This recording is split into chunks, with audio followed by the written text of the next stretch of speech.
નમસ્કાર.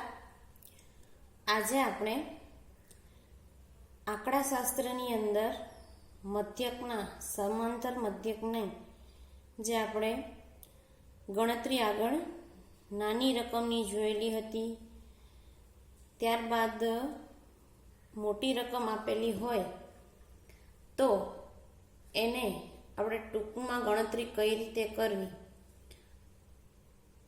એ ધારીને, બરોબર. તો એ ધારીને અહીંયા ફરક શું છે?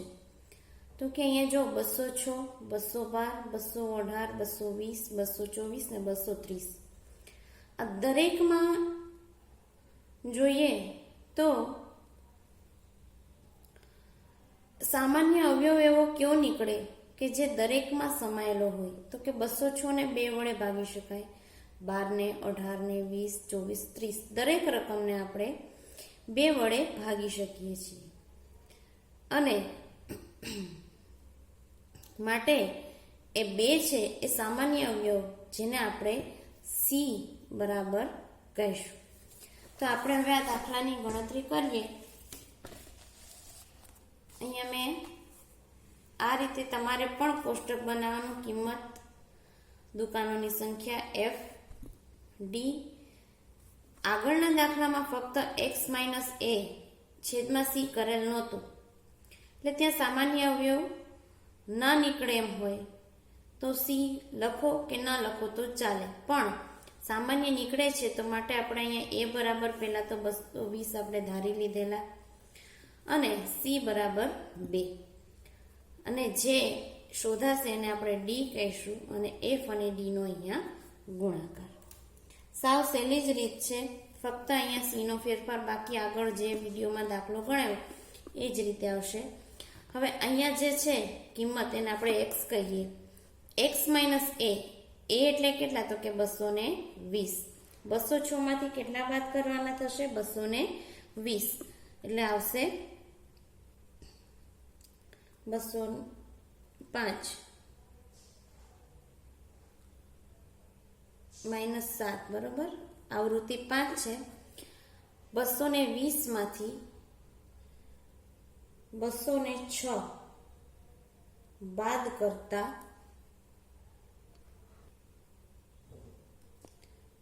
કરતા અને 2 વડે ભાગતા, એટલે આપણે એક રકમની અહીંયા હું તમને ગણતરી કરીને બતાવું. x એટલે 206, a એટલે 220 ભાગ્યા c એટલે 2. 206 માંથી 220 બાદ કરો એટલે -14 ભાગ્યા 2 બરાબર -7, બરાબર. એટલે આપણે અહીંયા લેખા -7. હવે બીજાની પણ એ જ રીતે 206 લખ્યા, ત્યાં શું લખવાનું? હવે 212. 212 માંથી 220 બાદ કરો એટલે -8 આવે. -8 ને 2 વડે ભાગો એટલે -4. 218 માંથી 220 બાદ કરો એટલે -2. -2 ને 2 વડે ભાગો એટલે -1. 220 માંથી 220 0 જ આવશે. 224 માંથી 220 બાદ કરો એટલે 4. 4 ભાગ્યા 2 એટલે 2. 230 માંથી 220 એટલે 10. 10 ભાગ્યા 2 એટલે અહીંયા આવશે 5. ત્યાર પછી FD એટલે દુકાનોની સંખ્યા, અને આપણે જે તફાવત શોધેલ d તેમનો ગુણાકાર. 5 સત્તાને 35 પણ કેવા? માઇનસ. 8 ચોક 32, 9 એકા 9, 14 નો 0 સાથે ગુણાકાર 0, 3 દુ 6, 5 એકુ 5. ટોટલ થશે કુલ -65. ત્યારબાદ આપણે સૂત્ર મૂકીએ કે ભાઈ મધ્યક x બાર બરાબર a પ્લસ આગળનું જે સૂત્ર છે એ જ પ્રમાણે સૂત્ર સિગ્મા fd ના છેદમાં n.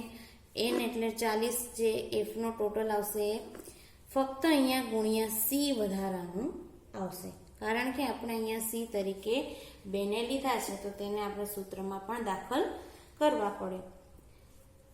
હવે એની ગણતરી કરતા આગળ પણ સૂત્રમાં c હોય, કાંઈ ન હોય તો 1 મૂકો. આ જ સૂત્ર યાદ રાખવાનું, એટલે કદાચ સામાન્ય ન નીકળે તો આપણને પછીનું ભૂલાય નહીં. એ એટલે કેટલા? તો કે 220. સિગ્મા એફડી કેટલા આવ્યા? તો કે -65. એન એટલે 40. સી એટલે 2. હવે સૌથી પહેલા તો 65 નો 2 સાથે ગુણાકાર કરી લઈએ એટલે થશે 65 દુ -130 ભાગ્યા 40. 130 ભાગ્યા 40 કરો એટલે આવશે જવાબ 220 માઇનસ, કારણ કે પ્લસ માઇનસ માઇનસ થઈ જશે 3.25. અહીંયા આપણે -130 ભાગ્યા 40 કર્યા, પ્લસ માઇનસ માઇનસ થઈ જશે એટલે 3.25. 220 માંથી 3.25 બાદ કરીએ એટલે જવાબ આવશે 216.75. આ આપણો એક્સ બાર મધ્યકનો જવાબ. ત્યારબાદ આપણે સતત આવૃત્તિ વિતરણ માટેની થોડીક થિયરી જોઈ લઈએ.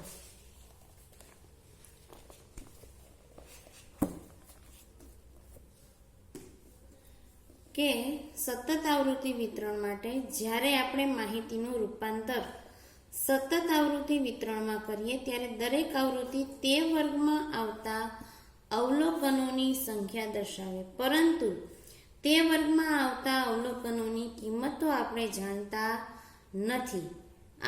તેથી દરેક વર્ગની પ્રતિનિધિ માટે આપણે મધ્ય કિંમત, હવે મધ્ય કિંમત એટલે શું, જે આપણે પ્રકરણ 2 ની અંદર ભણી ગયા. દાખલા તરીકે અનિવારક વર્ગ છે 0 ને 5 અને એની આવૃત્તિ છે 7, એટલે કે આ 0, 5 વર્ગ અને આ એની આવૃત્તિ 7. આમ તો 7 અવલોકનની સાચી કિંમત આપણે જાણતા નથી, આ તો અવલોકનની સંખ્યા છે. તો એના માટે આપણે શું લેવું પડે? તો કે મધ્ય કિંમત 2.5 ધારવામાં આવે છે, જે તેમની સાચી કિંમત 0 થી 5 સુધીની કોઈ એક સંખ્યા હોઈ શકે છે. એટલે કે મધ્ય કિંમતનું સૂત્ર શું છે? નીચલા વર્ગ પ્લસ ઉપલા વર્ગ ભાગ્યા 2, એટલે 2.5, 5 ભાગ્યા 2. દરેક વર્ગની મધ્ય કિંમતને ચલ x ની કિંમતો તરીકે લઈ અસતત આવૃત્તિ વિતરણ માટે અગાઉના વર્ણન કરેલ રીતના ઉપયોગથી જ આપણે મધ્ય મેળવશું. તો આગળનું જે સૂત્ર હતું એ જ સૂત્ર અહીંયા તેમનો ઉપયોગ કરવાનો છે, એમાં કંઈ જ ફેર છે નહીં. એટલે કે x bar a plus sigma અનુક નહીં બોલીએ આપણે અહીંયા, સિગ્મા એફડી છેદમાં n ગુણ્યા c. a એટલે આપણને ખ્યાલ છે ધારેલો મધ્યક, c એટલે આપણું સામાન્ય અવયવ, d એટલે તફાવત. d નું સૂત્ર પણ યાદ રહેવું જોઈએ, x માઇનસ a ના છેદમાં c. f એટલે શું? તો કે આવૃત્તિની સંખ્યા.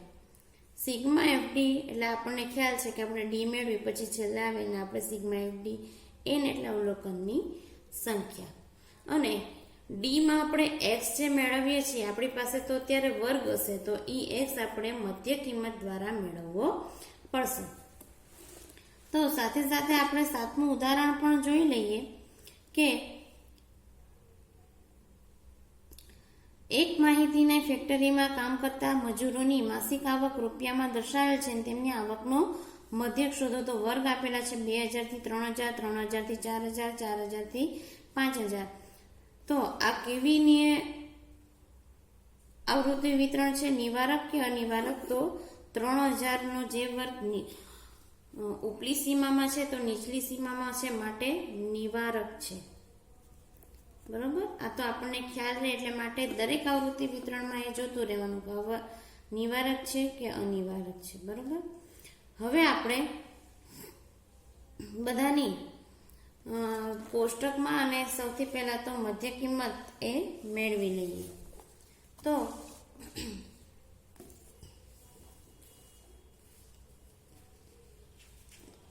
દાખલાની ગણતરીમાં સૌથી પહેલા આ રીતે કોષ્ટક, એમાં મધ્ય કિંમત. આ બે ખાના તો આપણે આગળના દાખલામાં પણ કરેલા છે, ફક્ત નવું ખાનું કેનું છે? તો કે મધ્ય કિંમતની. તો આપણે દરેકની મધ્ય કિંમત શોધતા જઈએ. કઈ રીતે શોધવાની? તો કે 2000 ભાગ્યા 3000. ના હોય તો એક સાઈડમાં કરીને બતાવી દઉં. 2000 પ્લસ 3000 ભાગ્યા 2. આ ગણતરી એક્ઝામમાં માગતા નથી, એમાં આપણે ડાયરેક્ટ કિંમત લખી શકીએ છીએ. બરાબર 5000 ભાગ્યા 2 એટલે 5000 ભાગ્યા 2 એટલે 2500 આવશે. તો આ જ રીતે દરેક વર્ગની કરતી જવાની. 3000 ભાગ્યા 4000 એટલે કે 7000. 7000 ભાગ્યા 2 એટલે આવશે 3500. ત્યાર પછી 4000 ભાગ્યા 5000, 4 ને 5 9000 ભાગ્યા 2 એટલે 4500. ત્યાર પછી 6 ને 5 11000, 11000 ભાગ્યા 2 એટલે આવશે 5500. 6000 અને 7000 એટલે કે 13000 ભાગ્યા 2 એટલે 6500. 7000 ભાગ્યા 8000 એટલે 15000 ભાગ્યા 2 એટલે 7500. 8000 વત્તા 9000 ભાગ્યા 2 એટલે કે 17000 ભાગ્યા 2 એટલે 8500. ત્યાર પછી x માઇનસ a ના છેદમાં c. તો સૌથી પહેલા તો આપણે અહીંયા a ધારવો પડે. તો a માં આપણે x ની કિંમતોમાંથી 5500 ને ધારીએ. તો અહીંયા નીચે લખી નાખીએ આપણે a બરાબર 5500 અને c એટલે આપણે બંને વર્ગ છે તમામ, એમાં વર્ગ લંબાઈ કેટલાની છે તો કે 2000 થી 3000 એટલે કે દરેક વચ્ચે 1000 નું અંતર છે. તો અહીંયા તો c લેવો ખૂબ જ સહેલો પડે. c બરાબર 1000 લઈશું. અહીંયા મેં અગાઉ લખી દીધેલ છે. હવે x માઇનસ a. x એટલે હવે 2500 માઇનસ 5500. આપણે એક ગણતરી કરીએ ઉપર. 2500 માઇનસ 5500 ભાગ્યા 1000 એટલે કે 5500 માંથી કેટલા બાદ કરવાના થશે તો કે 2500 એટલે આવશે 3000. પણ કેવા? માઇનસ 3000 ભાગ્યા 1000 એટલે તમારો જવાબ આવશે -3. અહીંયા લખશું આપણે -3.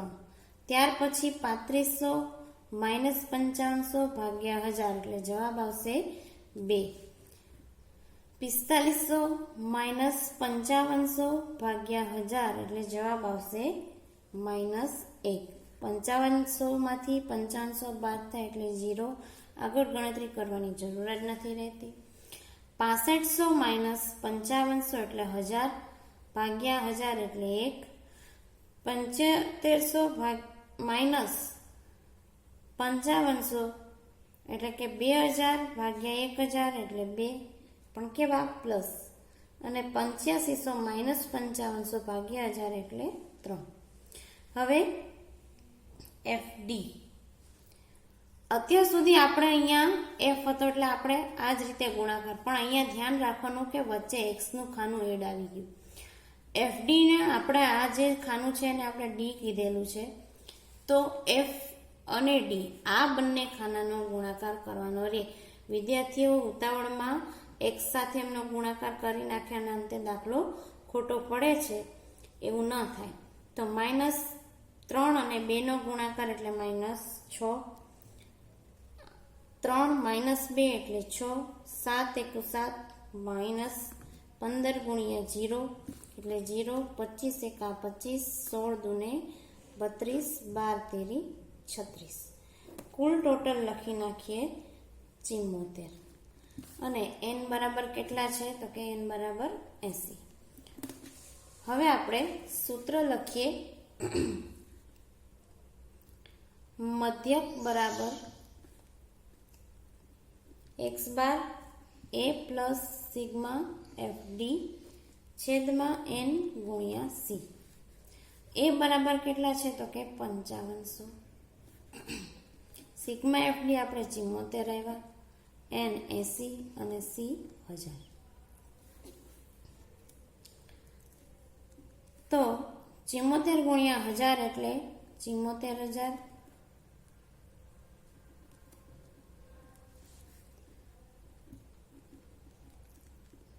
ભાગ્યા 80. 74000 ભાગ્યા 80 એટલે જવાબ આવશે 925. 5500માં પ્લસ 925 ઉમેરતા જવાબ આવશે 6425. તો આ મજૂરોની માસિક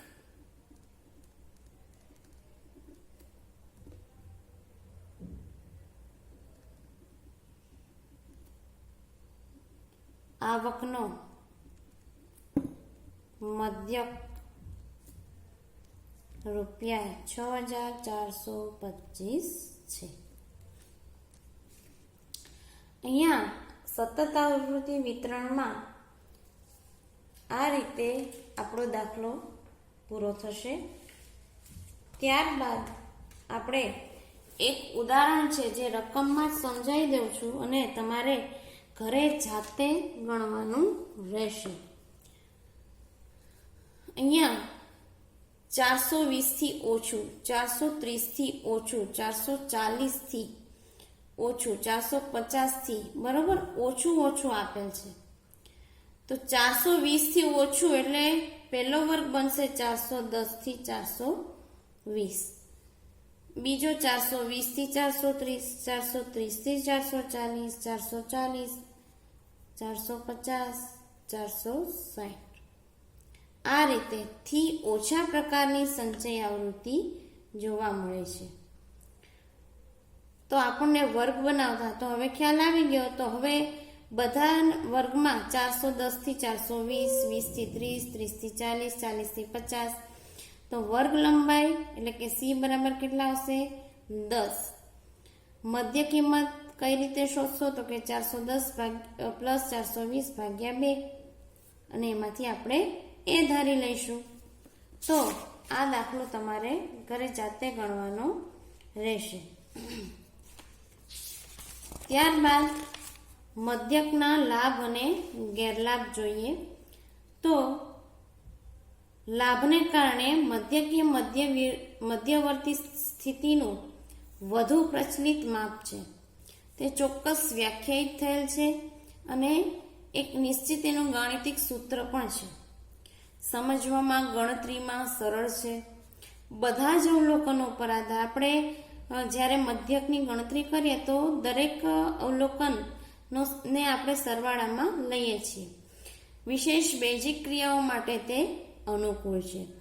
તે પ્રમાણમાં વધુ સ્થિર માપ છે. એનો અર્થ એ કે સમષ્ટિમાંથી લીધેલા સમાન કદના નિદર્શોના મધ્યકોમાં પ્રમાણમાં ઓછું વિચલન છે. મધ્યકની ગણતરી બધા અવલોકનને સરખું મહત્વ આપવામાં આવે છે. તેના ગેરલાભ શું? તો તેના પર અતિ મોટા અને અતિ નાના અવલોકનની અસર વધુ પડતી થાય છે. કેમ કે દરેકને આપણે ધ્યાનમાં લઈએ તો ખૂબ મોટું કે નાનું બધું હોય એની અસર પણ વધુ પડતી થાય. ખુલ્લા છેડાના વર્ગો ધરાવતી માહિતીમાં તેની ગણતરી કરી શકાતી નથી. આલેખ વડે અથવા નિરીક્ષણ વડે તેની ચોક્કસ કિંમત નથી મેળવી શકતા. જો અમુક અવલોકનો ખૂટતા હોય તો મધ્યકની ચોક્કસ કિંમત શોધી શકતા નથી. સરેરાશની આસપાસ સમાન રીતે વિતરિત ન થયેલ માહિતી માટે મધ્યક આપેલ માહિતીનું એટલું સારું પ્રતિનિધિત્વ ધરાવતો નથી. જો અવલોકનનું મહત્વ જુદું જુદું હોય તો સરેરાશ તરીકે મધ્યકનો ઉપયોગ કરવો યોગ્ય નથી. તો અહીંયા આપણે મધ્યકનો લાભ અને ગેરલાભ જોયા. ત્યાર પછી એના કેટલાક પરિણામો છે. તો અવલોકનોના મધ્યકમાંથી લીધેલ વિચલનનો સરવાળો હંમેશા શૂન્ય હોય. ત્યાં લીટી કરજો અને સાબિત એને કરી બતાવેલ છે કે x - x બાર વડે જેને આપણે દર્શાવીએ છીએ સાંકેતિકમાં. એટલે સંકેતમાં કેમ દર્શાવાય એ પણ ધ્યાનમાં રાખજો. હવે એને કીધેલું છે કે અવલોકનના મધ્યકમાંથી લીધેલ વિચલનનો સરવાળો હંમેશા શૂન્ય હોય. તો કઈ રીતે? તો કે સિગ્મા કૌંસમાં x - x બાર બરાબર 0 થાય.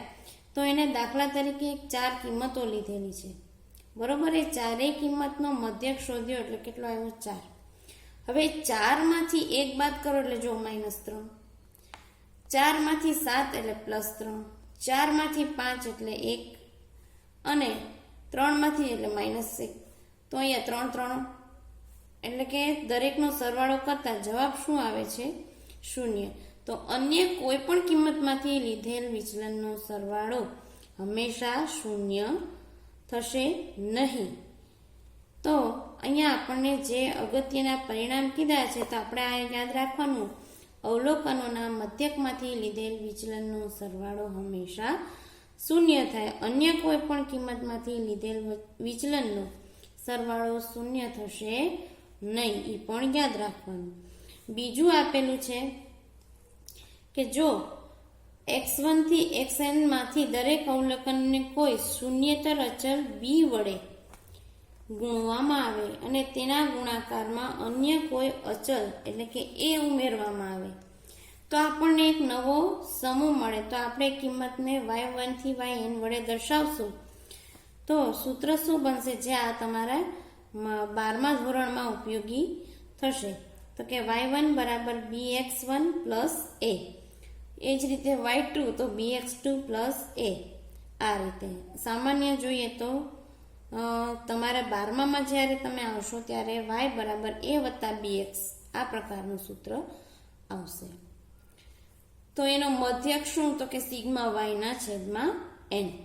છેલ્લે આપેલું છે કે જો આપણને ચલ x નો મધ્યક એટલે કે x બાર જ્ઞાત હોય તો y નો મધ્યક y બાર શોધવા માટે આપણે આ સૂત્રનો ઉપયોગ કરી શકીએ છીએ. બરોબર? આટલે સુધી આપણે અહીંયા રાખીએ ને તમે પણ ઘરે દાખલાની પ્રેક્ટિસ કરજો.